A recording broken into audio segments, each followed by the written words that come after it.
When the boy who hadn't walked in 3 years took his first step, everyone called it a miracle.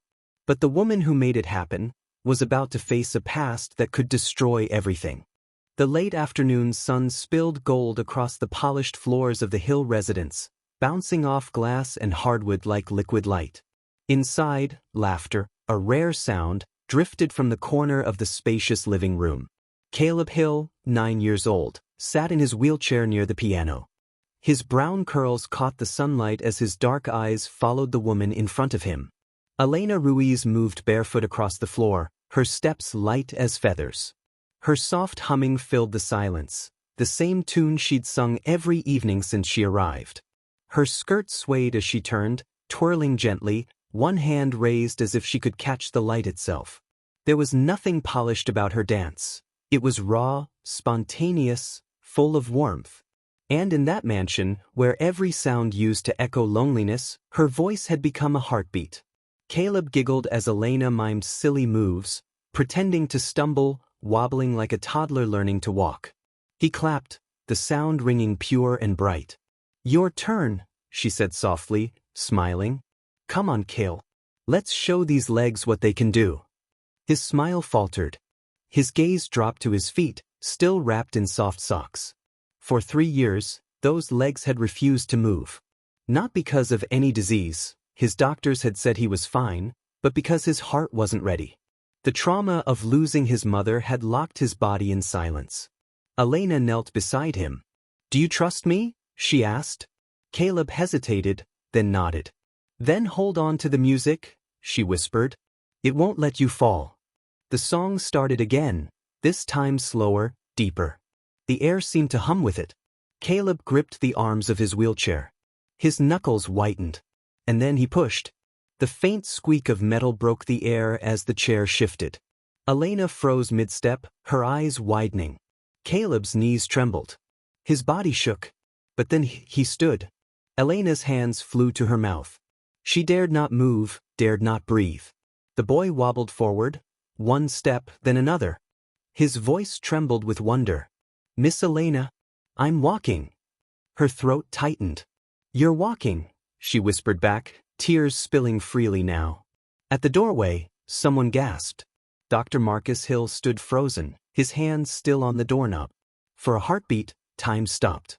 The man who had lost faith in everything, faith, hope, God, watched his son move toward him, step by uncertain step. Caleb reached him, eyes shining. "Dad, look." Marcus fell to his knees, arms open.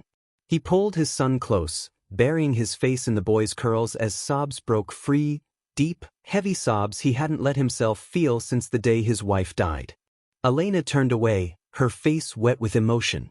This was their moment. She had only lit the match, they were the ones who burned bright. That night, the mansion stayed awake. The staff whispered about what they'd seen, the miracle. The boy who had been silent now laughed. The father who never smiled now hummed. And in the center of it all, Elena sat by her small window, staring at the moon. She thought of her mother back in Guadalajara, of the letters she could no longer send. She thought of her brother Daniel, and how they had promised to start a new life together. She thought of the dream she'd buried, the dream of becoming an accountant, not a nanny. She smiled faintly. "Maybe this is still part of the plan," she whispered to herself. "Maybe healing others is how I heal me." The next morning, sunlight poured through the breakfast room. Marcus sat at the table, pretending to read emails but glancing at the hallway every few seconds. Then he heard it, small footsteps. Turned. Caleb was walking, carefully, but with balance. He grinned when he saw his father. "Good morning, Dad." Marcus dropped his coffee cup, his hand trembling. He rose slowly as though afraid the dream would vanish if he moved too fast. Then he crouched down and opened his arms. Caleb ran to him, laughing. Elena stood by the doorway, a dish towel in her hand, smiling through tears. That afternoon, as the house buzzed with joy, Marcus called Elena to his study. When she entered, the scent of leather and old paper filled the air. Marcus sat behind his desk, studying her with curious eyes. "Who exactly are you, Miss Ruiz?" he asked gently. Elena blinked. "Sir?" "I mean it," he said, leaning forward. You came here quietly, and somehow you did what the best doctors couldn't. I've seen miracles in the operating room, but this, he gestured toward the window, where Caleb was chasing bubbles in the yard. This was different. You were different. Elena hesitated, then sat down. Her fingers twisted in her lap. I don't have much of a story, Dr. Hill. I came from Mexico 2 years ago. I had a degree in accounting, but, she smiled sadly. Paper doesn't matter when no one will hire you. He watched her silently. So you became a nanny. She nodded. I needed to eat. And maybe I needed a place where I could still help someone. There was something in her tone, a quiet ache, a memory she didn't name. Marcus smiled softly. You did more than help. You gave me back my son. Their eyes met for a moment too long. The air between them thickened with something unspoken. Elena looked away first. He helped himself. I only danced. But Marcus wasn't convinced. As she stood to leave, he said, almost to himself, I think there's more to you than you let people see, Elena Ruiz. That night, as Elena tucked Caleb into bed, he asked, Miss Elena, are you happy here? She paused, brushing a curl from his forehead. Yes, Caleb. I think I am. Then don't leave, he said sleepily. You make the house feel alive again. Her smile faltered for a second. I won't, she whispered. Not unless I have to. When she turned off the lights, she didn't see Marcus standing in the hallway, watching them with quiet gratitude, and something else. Something he hadn't felt in years. Outside, the Georgia sky stretched deep and dark. A soft wind rustled the trees, carrying whispers of peace, and the faint echo of a past still waiting to be found. The next few weeks in the Hill household felt like spring after a long, cruel winter. Laughter returned to the halls. The piano, silent for years, now played soft melodies every evening, sometimes by Caleb, sometimes by Marcus, and sometimes by Elena, who hummed old Spanish lullabies as she cooked or folded laundry. The boy who once hid behind his wheelchair now chased the housekeeper's cat through the garden. And every time Marcus saw it, he smiled. But beneath that joy, something else had begun to stir, curiosity. Marcus had spent his career studying human minds and healing broken bodies. Yet nothing in medical science could explain what Elena had done. Her presence seemed to fill the house with peace. And that peace, oddly, made him restless. One morning, Marcus's sister-in-law, Valerie, arrived unannounced. Her perfume entered the room before she did. Sharp, expensive, confident. She had always looked at Elena like one might look at an uninvited guest at a private dinner. Well, Valerie said, her heels clicking on the marble floor. Looks like my nephew's walking again. Miraculous, isn't it? Her voice dripped with politeness, but her eyes were cold. Elena smiled gently. It's all Caleb. He just needed to believe he could. Valerie tilted her head. Belief is nice. But I also believe in background checks. Marcus shot her a warning glance. Valerie. She raised her hands innocently. What? I'm just saying, after everything this family's been through, we can't be too careful. People show up, tell beautiful stories, and sometimes, they have things to hide. Elena's hands tightened around the tray she was carrying. Marcus exhaled, his patience thin. Elena's done more for this house than anyone in years. Don't forget that. Valerie smiled. The kind of smile that doesn't reach the eyes. Oh, I won't forget, she said softly, turning to leave. People who perform miracles are rarely ordinary. Her words lingered in the air like perfume, heavy, suffocating. That night, Elena sat alone in her small room upstairs, staring at the worn envelope hidden inside her suitcase. Her hands trembled as she pulled it out. Inside were two things, her Mexican university diploma and a letter from her brother, Daniel. The letter was old, yellowed, written in hurried ink. Elena, if anything happens to me, don't trust anyone. Keep my name out of every document. And if the police come, run. She had read it 100 times, but every time it felt heavier. She had run, not from guilt, but from the chaos Daniel had left behind. He'd gotten involved with people who promised him quick money. She tried to warn him. By the time she understood what he'd done, it was too late. A knock at the door startled her. She shoved the letter back into her bag. "Elena." It was Marcus's voice. "Can we talk?" She hesitated, then opened the door. He stood there in casual clothes, holding 2 cups of coffee. "I thought you might like one," he said. They sat on the patio, the moonlight washing the garden in silver. For a while, they didn't speak. The silence wasn't awkward, it was the kind that says we've both been lonely too long. Finally, Marcus said quietly, "Valerie shouldn't have spoken to you that way." "It's okay," Elena said, sipping her drink. "She's protecting her family." "Still," he said, "you don't deserve suspicion." Elena smiled faintly. Sometimes suspicion comes free with being poor, or foreign, or both. Marcus looked at her, surprised by her honesty. "Is that what life has been like for you here?" She took a deep breath. "It's like dancing on eggshells. You have to smile even when they don't see you. Work harder than everyone else just to be noticed. And even then," she trailed off, "they still call you lucky instead of worthy." Her words lingered in the night air. Marcus saw her differently then, not just as the woman who saved his son, but as someone carrying invisible weight. He reached across the table, his voice soft. "You are worthy, Elena. Don't ever doubt that." Their eyes met again, the same silence, the same electricity that neither dared to name. The next morning, Valerie stood in the kitchen talking to the head maid, her tone low and poisonous. "People like her," she whispered, "always come with baggage. I give it a month before something ugly surfaces." The maid didn't respond, but her eyes darted toward the hallway, where Elena stood silently, listening. Elena turned away before they could see her. Her heart ached, but she'd been through worse. She told herself that as long as Caleb laughed, she could handle anything. But that night, as she packed the twins' toys, she noticed something odd. Her phone, the cheap one she'd bought secondhand, had a missed call from an unknown number. When she played the voicemail, a voice she hadn't heard in years echoed through the speaker. "Hermana, it's me, Daniel. I know you don't want to hear from me. But please, they're looking for me again. I need help." Her breath caught. The voice was shaky, desperate. "If you don't call back, they'll come to you instead." The line went dead. Elena's hands trembled. She replayed the message once, twice, 3 times. She hadn't heard from Daniel in nearly 4 years.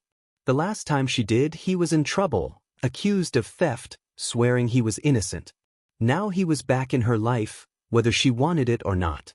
Meanwhile, downstairs, Marcus sat in his study. He opened his laptop to draft an email but stopped when he noticed something strange.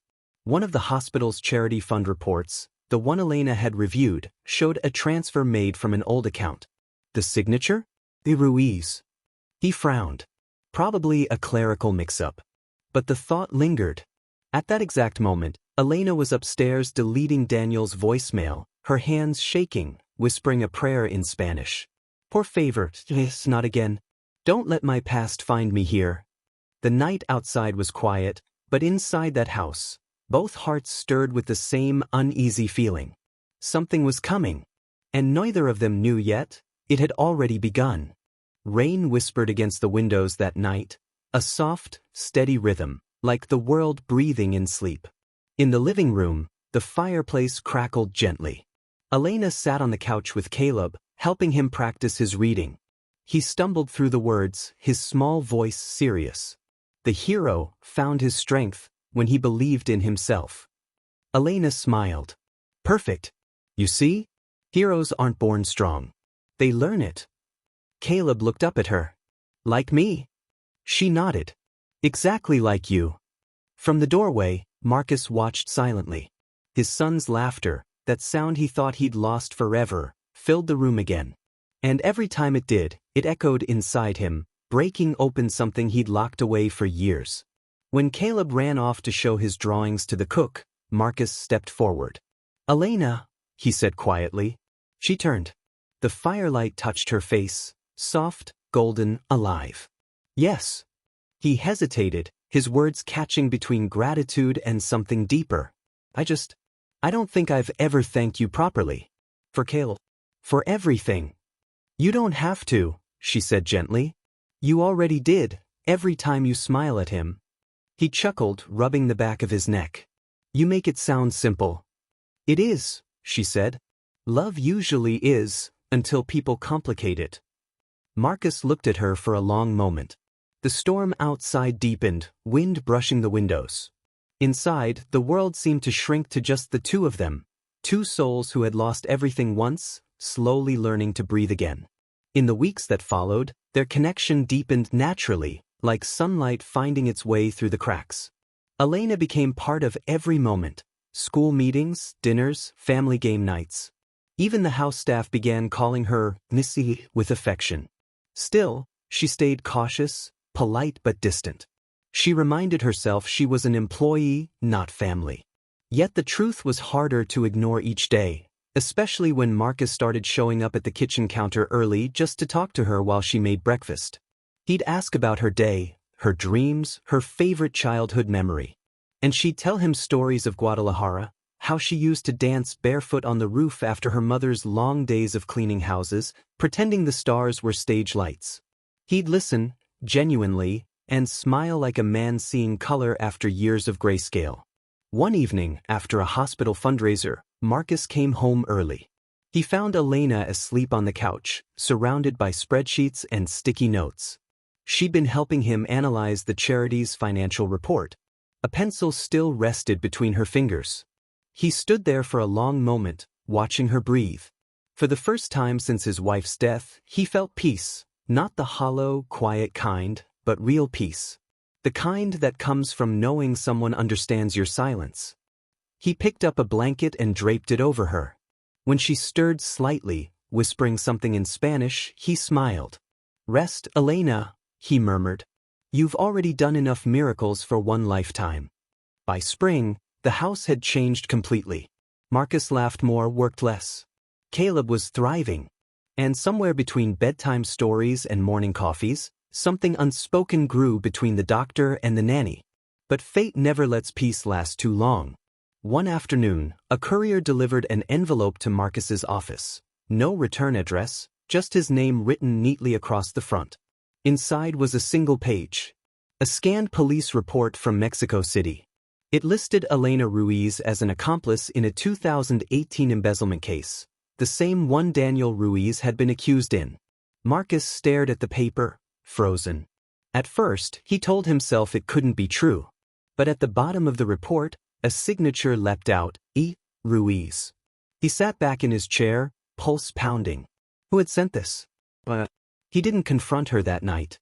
Instead, he watched her across the dinner table. Her laughter, her kindness with Caleb, the way she cut the boys' meat before her own. Everything about her seemed genuine. But the question lodged in his mind like a thorn. What if the woman who healed my family isn't who she says she is? A few days later, it was Marcus's birthday. Caleb planned a surprise in the backyard, balloons, lights, the works. When Marcus stepped outside, Elena was there, holding a cake lit with candles. Caleb shouted, "Make a wish, Dad." Marcus looked at them both, his son, his heart, and the woman who had become its rhythm, and he wished for the courage to tell her what he knew. After the laughter faded and Caleb went to bed, Marcus and Elena stayed outside under the string lights. He handed her a small box. "I was going to wait," he said, "but life's too short to wait for perfect moments." Inside the box was a simple silver bracelet. Nothing extravagant, just engraved words. "You helped us walk again." Elena's eyes shimmered. "It's beautiful." "It's true," he said. "You didn't just heal Caleb. You healed me too." Her lips parted to speak, but he was already kneeling slightly, his voice trembling. "Elena, I know this isn't conventional, but I can't keep pretending what I feel doesn't matter. Will you stay, not as Caleb's nanny, not as my employee, but as my partner?" For a moment, the world went still. The night, the wind, the lights, all waiting. Tears filled her eyes. "Yes," she whispered. "Yes, Marcus." He smiled, wide, real, free, and pulled her into his arms. Somewhere inside the house, Caleb peeked through the curtain, grinning. It was a perfect scene, love reborn from ashes, laughter echoing where grief once lived. But perfection never lasts long. The next morning, before sunrise, Elena's phone buzzed on her nightstand. A new message. No name, no greeting. Just 6 words that froze her blood. They found Daniel. And they found you. She stared at the screen, heart pounding, as the faint glow of dawn touched the horizon. Downstairs, Marcus poured coffee, humming softly, unaware that the piece he'd waited years to find was about to unravel. The morning light spilled through the kitchen window like liquid gold, soft and warm, but to Elena, it felt cold. Her hands trembled as she scrolled through the message again. They found Daniel. And they found you. Her chest tightened. Every breath felt heavier than the last. After years of silence, her brother's name had returned like a ghost dragging chains behind it. She turned off the phone quickly, pressing it to her chest as if hiding it could undo it. Then she heard Marcus's voice behind her. "Good morning," he said, smiling. "You're up early." She forced a smile, hiding the panic in her eyes. "I couldn't sleep." He kissed her forehead lightly, something that had become their quiet ritual. But the warmth in his touch only deepened her guilt. She was keeping something from him, and she knew it wouldn't stay hidden much longer. That afternoon, Marcus was at the hospital when a courier arrived. The same logo as before. Same neat handwriting. Another envelope. Inside was a printed screenshot of a Mexican newspaper article. Ruiz siblings implicated in 2018 financial fraud. And below that, a short handwritten note. "Still think your angel is innocent?" Marcus's stomach twisted. He stared at the photo, 2 blurry faces, barely visible, but the name Elena Ruiz was unmistakable. He leaned back in his chair, running a hand over his face. This wasn't coincidence. Someone wanted him to see this. Someone was digging into her past deliberately. He picked up his phone. For the first time in months, his voice sounded cold when he said, "Elena, we need to talk." When she arrived at his office that evening, the air felt heavy. Marcus didn't rise from his seat. He just slid the paper across the desk toward her. "What is this?" he asked quietly. Elena froze. The words blurred. Her heart sank. "Where did you get that?" "It doesn't matter where," he said, his voice trembling with hurt. "It matters if it's true." "Marcus, please," he cut in. "Don't lie to me. I need the truth." She sat down slowly, eyes glistening. "It's not what it looks like." "Then tell me what it is," he said. Her voice broke as she began to speak. "It happened 4 years ago. My brother, Daniel, worked for a logistics firm. His boss was laundering money. He found out too late. When the police came, they blamed him. I tried to transfer money from my savings to pay his bail. But the account used belonged to the company. I didn't know. They said I forged it. I panicked. I ran."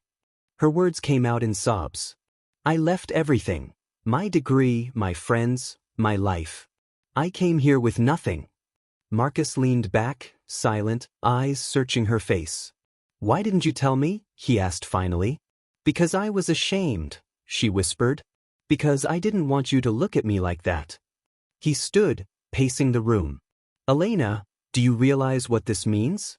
My name, my hospital, my son, everything could fall apart if this gets out."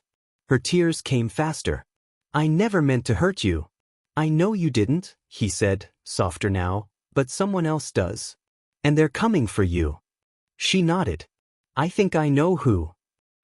That night, as thunder rumbled over Atlanta, Elena sat alone in her room. She pulled out her phone and dialed a number she'd deleted long ago. It rang once. Twice. Then, a voice. "Hola, hermana." Her heart dropped. "Daniel, where are you?" He laughed bitterly. "Running. Like always. They want to make me the scapegoat again. But this time, you're not clean either."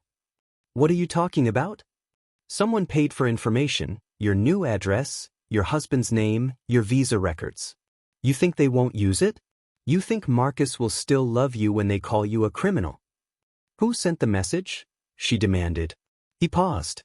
"A woman named Valerie Hill." Elena's blood ran cold. "Valerie? She called me last month. Said she'd help me clear my name if I gave her what she wanted. I didn't realize she wanted to destroy you instead." Elena's knees buckled. She gripped the table to steady herself.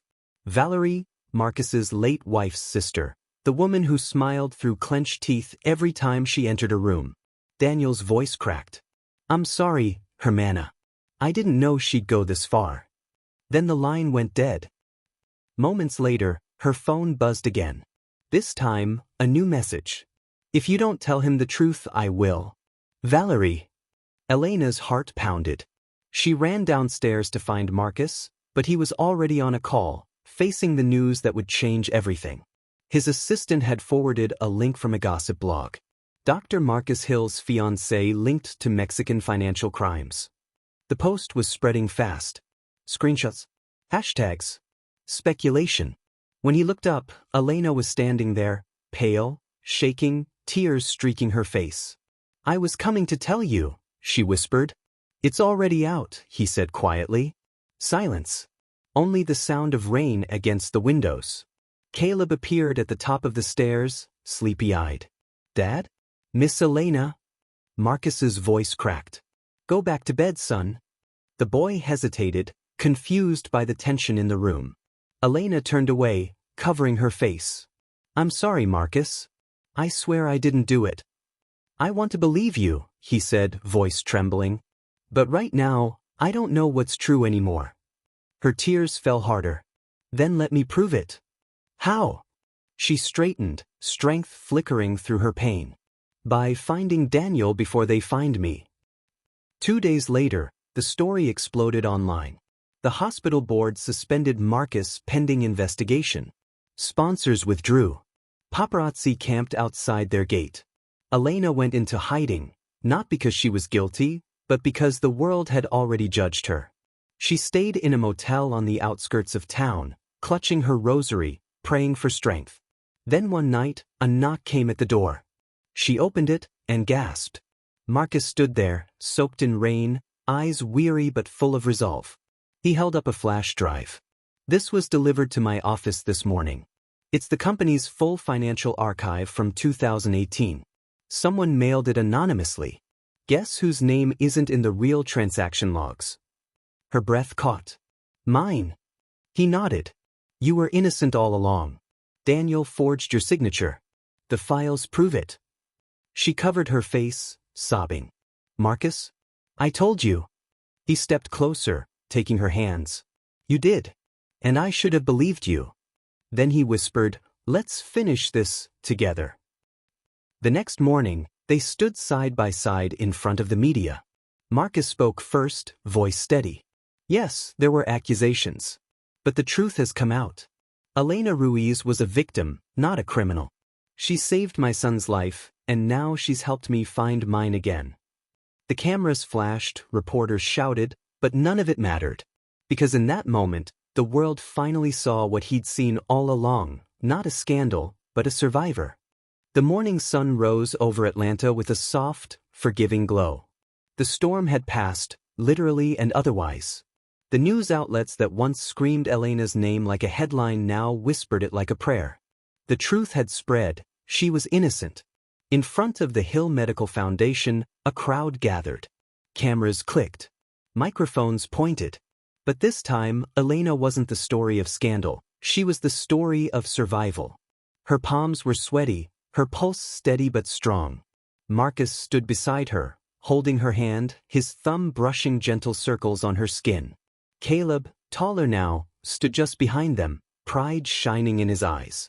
He still remembered the day she danced, the day she gave him back his legs. Today, they were here to open something new, her dream born from her pain. The Lightstep Foundation, a scholarship and rehabilitation center for orphaned and disabled children, dedicated to giving others the second chance life had given her. When the ribbon was cut, applause thundered. Reporters surged forward, shouting her name. "Elena, how does it feel to be vindicated? What do you want to say to those who doubted you?" She smiled softly, her voice calm but filled with quiet power. "I don't blame them. Sometimes people fear what they don't understand. But I learned something. Truth doesn't need to scream. It only needs to stand and wait for the light." Marcus turned toward her, his eyes glistening. She had once been the shy woman in the background, Now, she was the light itself. Later that day, as the guests mingled, Caleb tugged her sleeve. "Mom," he said, and she still wasn't used to hearing that word from him. "There's someone who wants to see you." Elena turned. At the gate stood a man with tired eyes, a duffel bag over his shoulder. "Daniel." The crowd seemed to blur around them. For a long moment, she couldn't move. Then, slowly she walked toward him. He looked older, worn down by years of running. "Oh, Hermana," he said softly. She didn't speak, not at first. Then, with a trembling breath, she asked, "Why did you come?" He lowered his head. "To confess." Marcus approached carefully, watching. Daniel reached into his bag and pulled out a small brown envelope. "Evidence," he said. "Everything. The men who framed me, who used our names. They're still operating in Mexico City. I want to turn myself in and clear both of us completely."